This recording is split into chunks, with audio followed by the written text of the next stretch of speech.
what do you think makes the strongest villains? Is it the huge biceps of General Kai, or the vast knowledge of magic of King Magnifico? Unfortunately, these qualities do not make the strongest villains. In fact, there are majorly 4 things that do, starting with a quality that could have made this villain one of the strongest of all time. Has anyone seen the 2019 animated movie Abominable? In case you haven't, it's this sweet story about a young girl named Yi who finds a giant fluffy white yeti hiding on her apartment roof. It turns out the yeti escaped from a scary lab owned by a wealthy man named Mr. Burnish and run by a scientist named Dr. Zara. Yi, along with her friends Jin and Peng, decides to help the yeti, whom they name Everest, get all the way back to his home in the Himalayan mountains. As they journey, they soon find out that Everest has magical powers that can make plants grow and clouds move. But the whole time, Dr. Zara and her team of guards are chasing them, trying to catch Everest for a science project. Eventually, they reach a big bridge near the mountains for a final showdown. Mr. Burnish finally gets over his obsession with the Yeti, and Dr. Zara is revealed as the true villain. She shoots Burnish with a tranquilizer and throws Yi off a bridge.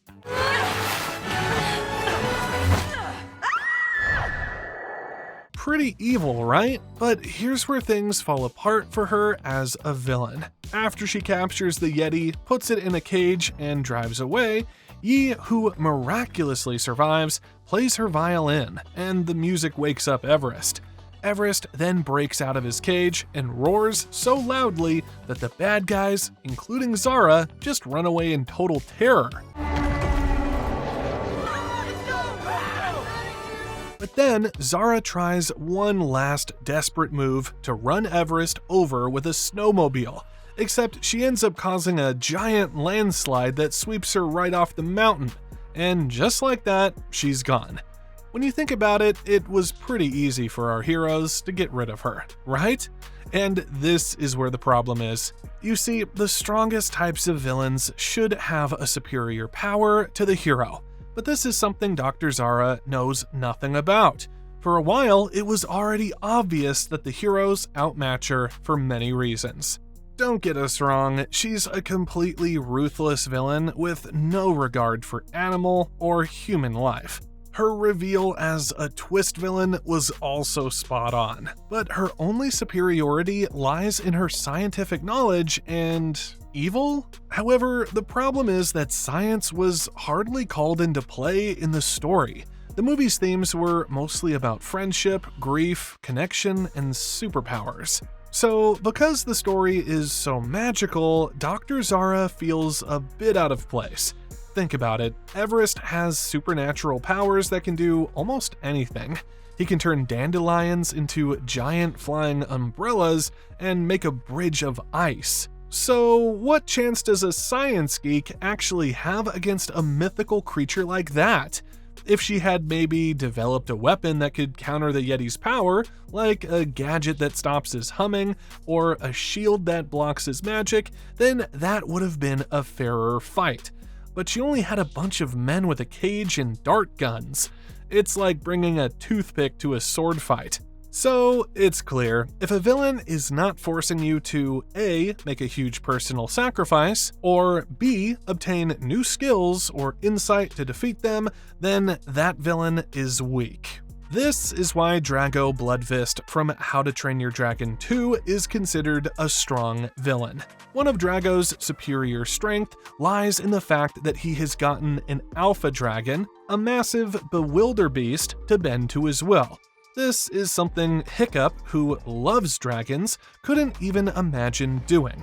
But what made him a truly strong villain was the sacrifice he forced on Hiccup. You see, the cost of defeating the strongest villains should be extremely high, and for Hiccup, it was. When he faced Drago, he literally lost his father, Stoic, because Drago was so powerful that he commanded Toothless to blast his own rider. Toothless wasn't himself, but the damage was done. That is true power. A villain who can turn the hero's best friend into their worst nightmare is a villain that keeps you on the edge of your seat. Hiccup had to hit rock bottom. It took him time to find his courage again, to forgive his dragon, and to realize he could still win. But sometimes the villain is so strong, they are impossible to even defeat. This is where Death from Puss in Boots comes in. He is a different kind of strong. He shows his strength through the fact that he won every single fight against Puss. Usually, Puss is the fearless hero who laughs at the face of death. But when he meets the big, scary wolf with the twin sickles, everything changes.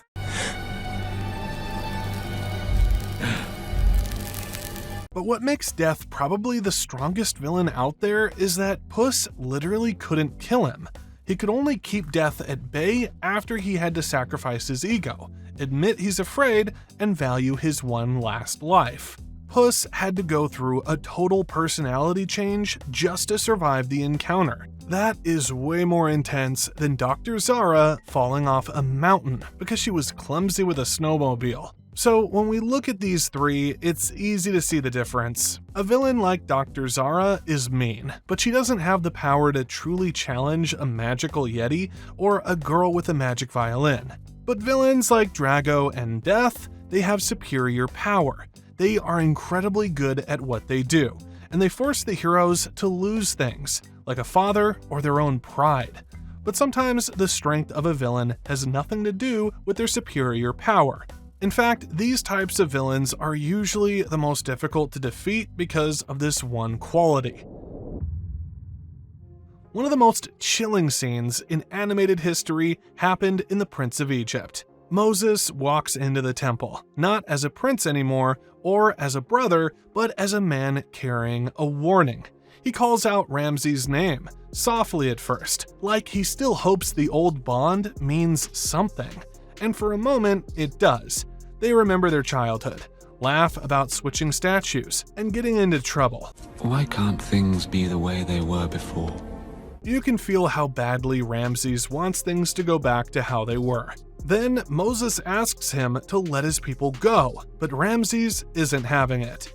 When Moses tells him that no kingdom should be built on the backs of slaves, Ramses gets angry and declares that he is the morning and the evening star, that he is Pharaoh. He even says his father had the right idea about how to treat the Hebrews, and decides to make things even harder for them. It's a chilling moment because you realize Ramses isn't just being mean.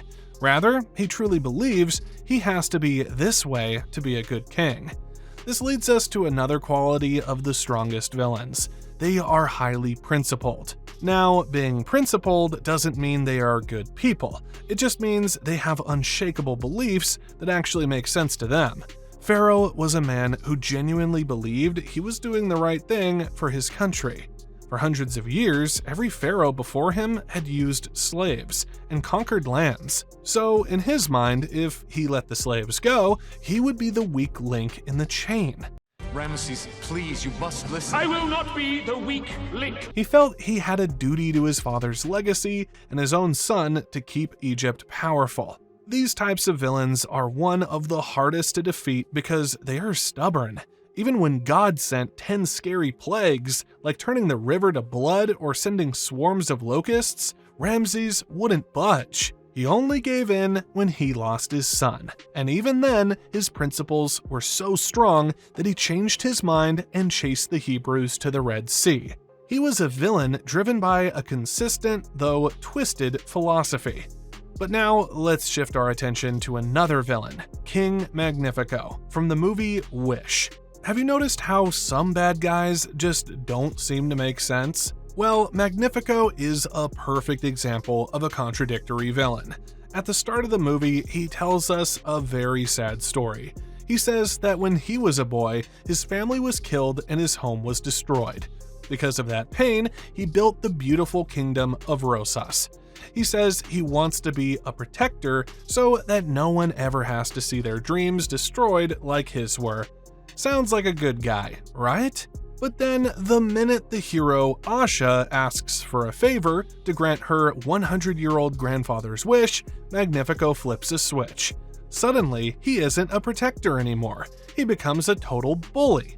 He decides he's going to hoard everyone's wishes, lock them away, and even start destroying them to get more power. He literally becomes the exact thing he said he hated, a person who destroys dreams. And that's just crazy because in a good story, we should be able to track why a villain does what they do. With Ramses, we see his pride and his history. But with Magnifico, it feels like the creators just decided, okay, we need a bad guy now, so let's make him act crazy. So he stops having a real belief and just starts acting like a petulant child who wants all the toys for himself. Honestly, the movie Wish had a lot of problems, and the villain was one of the biggest ones. So to create a strong villain, make them highly principled. But if you want to increase their strength even further, do this next thing. In the world of storytelling, one thing is common among writers. They usually create a villain who is like a twin to the hero, but a twin who took a wrong turn at a very important crossroads. When a villain reflects the hero, they act as a dark mirror of the protagonist. This means that both characters often start with similar backgrounds, traumas, or goals, but they are defined by the different choices they made in response to those experiences. For example, if a hero and villain both lost their families, the hero might choose to protect others so no one else suffers, while the villain might choose to make the whole world suffer as they did. Po and Tai Lung from Kung Fu Panda are a perfect example of this. At first, you might think they aren't alike at all. Po is a big fat panda who just loves Kung Fu as a fan, while Tai Lung is a lean, mean fighting machine. But if you look closer, they are mirrors of each other. Both were orphans found by a master, even though one was a master of noodles and the other Kung Fu.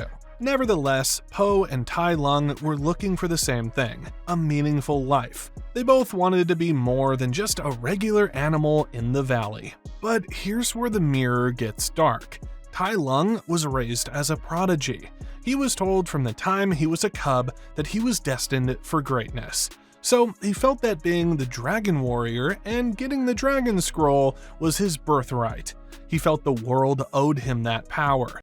Fly back there and tell them the real Dragon Warrior is coming home.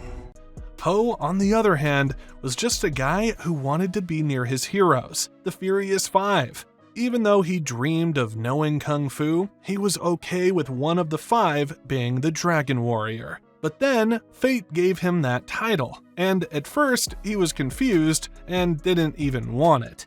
Now, Tai Lung is furious and wants to tear the entire valley in half. But the most amazing part of their relationship is when they finally look at the Dragon Scroll. Because Tai Lung only cares about external validation. He sees nothing.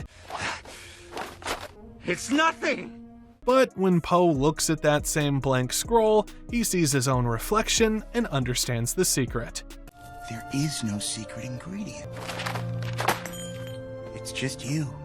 Po was okay with being a weirdo and a big fat panda, and that self-acceptance gave him a power that Tai Lung's rage could never touch. We see this again with Jack Frost and Pitch Black from Rise of the Guardians. Both of them know what it's like to be invisible and alone. To long for a family. Pitch Black wants to be seen so badly that he's willing to turn the whole world's dreams into nightmares just so children will fear him. He thinks that if they fear him, they have to acknowledge he exists. Jack Frost feels that same loneliness, but he chooses a different path. He decides that if he's going to be seen, it's going to be through fun and snow days. Pitch is the version of Jack that gave in to the bitterness of being forgotten. He is Jack's shadow, showing us that the same pain can either make you a monster or a guardian. Then there's Carl Fredricksen and Charles Muntz from Up. This is a heartbreaking mirror. Both men loved adventure, and both were obsessed with a place called Paradise Falls. But Carl's adventure was about the person he loved, his wife Ellie, and the house they lived in together, whereas Charles Muntz's adventure was only about himself and his reputation. Muntz spent 70 years in the jungle becoming a paranoid, dangerous man because he couldn't let go of his pride.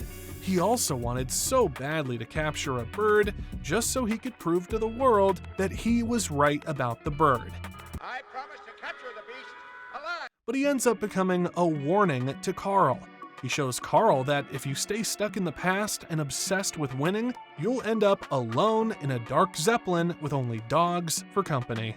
Carl has to defeat the part of himself that wants to stay stuck in the past by letting go of his house to save his new friends.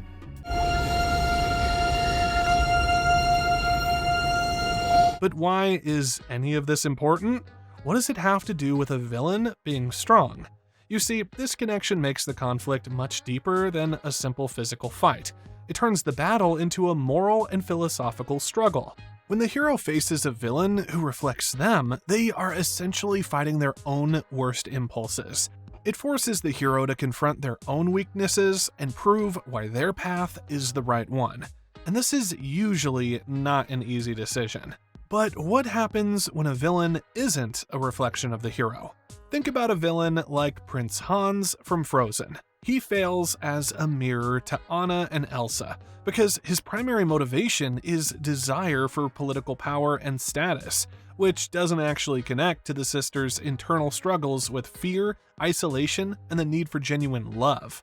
Anna is driven by a desperate search for connection after years of loneliness, and Elsa is consumed by the fear of her own uncontrollable power, whereas Hans is revealed to be a calculating opportunist who only targeted Arendelle because he was the 13th in line for the throne in his own kingdom.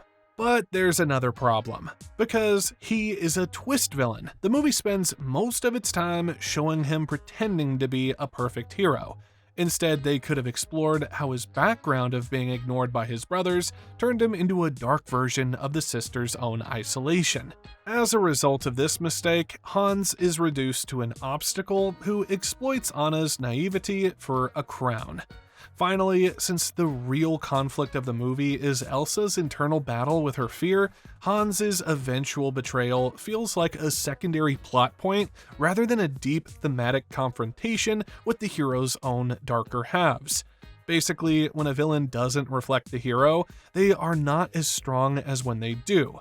This next villain also reflects the hero in a lot of ways. But what makes him truly strong are two qualities combining together to create something absolutely epic. Despite what many think about Avatar: Legend of Korra, Season 3 was kinda dope. And one of the reasons why this is the case is because of Zahir, the main villain. This bald-headed guy has a really cool theme song, and the fact that he is principled already makes him a strong villain. But there are two other qualities that put him above a lot of villains. The first was perfectly displayed in episode 4. In that episode, there is this scene where everything is covered in white, and it's freezing cold. Lord Zuko, yes, the same Zuko from the original story, now much older and wiser, arrives on his dragon to guard a secret high-security prison. He warns that a massive snowstorm is coming, but then Chief Tonrak quickly corrects Zuko that the snowstorm is actually being whipped up by Zahir. Indeed, soon after, Zahir and his team of dangerous friends reveal themselves and attack the prison. They start a fight with Tonrak, Zuko, and the twins Desna and Eska. While the battle is raging, a waterbender named Ming Hua uses incredible ice drills to tunnel deep underground. He's there to rescue P'Li, a woman who can shoot fire from her forehead. When they finally break her out and get back to the surface, P'Li ends up blasting Zuko's dragon with a fire beam. After they defeat the heroes, P'Li and Zahir share a big romantic hug. Now, here's the interesting thing about that scene. Did you notice that P'Li was the very last person Zahir rescued? That wasn't an accident. Zahir is one of the most intelligent villains in animation history, and he planned every single step of that jailbreak like a grand game of chess. He rescued his friends in a very specific order to make his team stronger as he went. First, he broke out Gazan, the lava bender, because he was the easiest to reach. Then, he needed Gazan's help to get Minghua, who was stuck in a prison inside a volcano. Finally, with 3 powerful benders at his side, he had the manpower to take on the heavy guards at the North Pole to save his girlfriend Pli. He didn't let his feelings for her make him rush in alone and get caught. He was patient and smart. But that's not all. Zahir spent 13 long years in a prison cell, and every single day he was meditating. He trained his mind so well that when the world changed and he suddenly got airbending powers, he already knew how to use them. He had studied ancient legends and poems by Guru Lagima for years, which allowed him to do things with air that even the most experienced teachers couldn't do. Remember that scene where he literally took the breath away from the Earth Queen? Air. And without it, there is no life. Yep, dude is the only one to ever do that shit. He's also the only one who has been able to enter the spirit realm and, while there, communicate with the real world. We were witnessing an iconic villain and didn't even know it.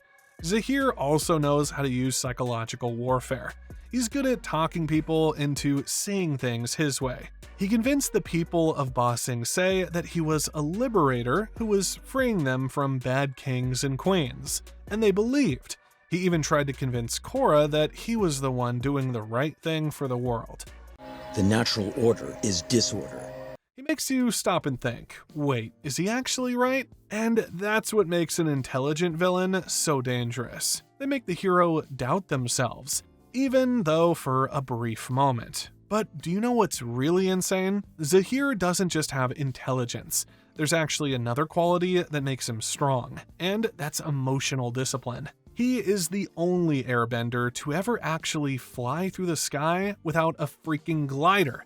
And he could only achieve this because he was disciplined enough to let go of everything that tied him down to the earth. Did he just fly? This dude saw that his girlfriend was killed, and he still let go of every tether and flew. That's Zahir for you. Most villains would become vengeful, but Zahir doesn't care about that. Even after he was defeated and put back in jail, he didn't hold a grudge against Korra. Later on, when a new, even worse villain named Kuvira showed up, Zahir actually helped Korra. He realized that his own actions had accidentally helped Kuvira take power, and because he cared more about his principles of freedom than his own ego, he helped his enemy get stronger so she could fix the world. That is a level of emotional discipline that is almost impossible to find. Now, does helping the hero make him less ruthless? Probably, but man, you better not be on the other end of Zahir's beliefs. So, when you're looking for a strong villain, look for someone like Zahir. Look for the person who stays calm when everyone else is panicking. Look for the person who uses their brain to solve problems instead of just throwing a tantrum. A villain who is smart and in control of their emotions is 100 times scarier than a villain with big muscles and a loud voice. Why? Because you can't predict what a genius is going to do next, and you certainly can't wait for them to make a mistake out of anger. This is another reason why you need to see our previous video, because it ranks the strongest villains ever, and the fact that you won't find Zahir there tells you a lot about their strength. So, go check it out now.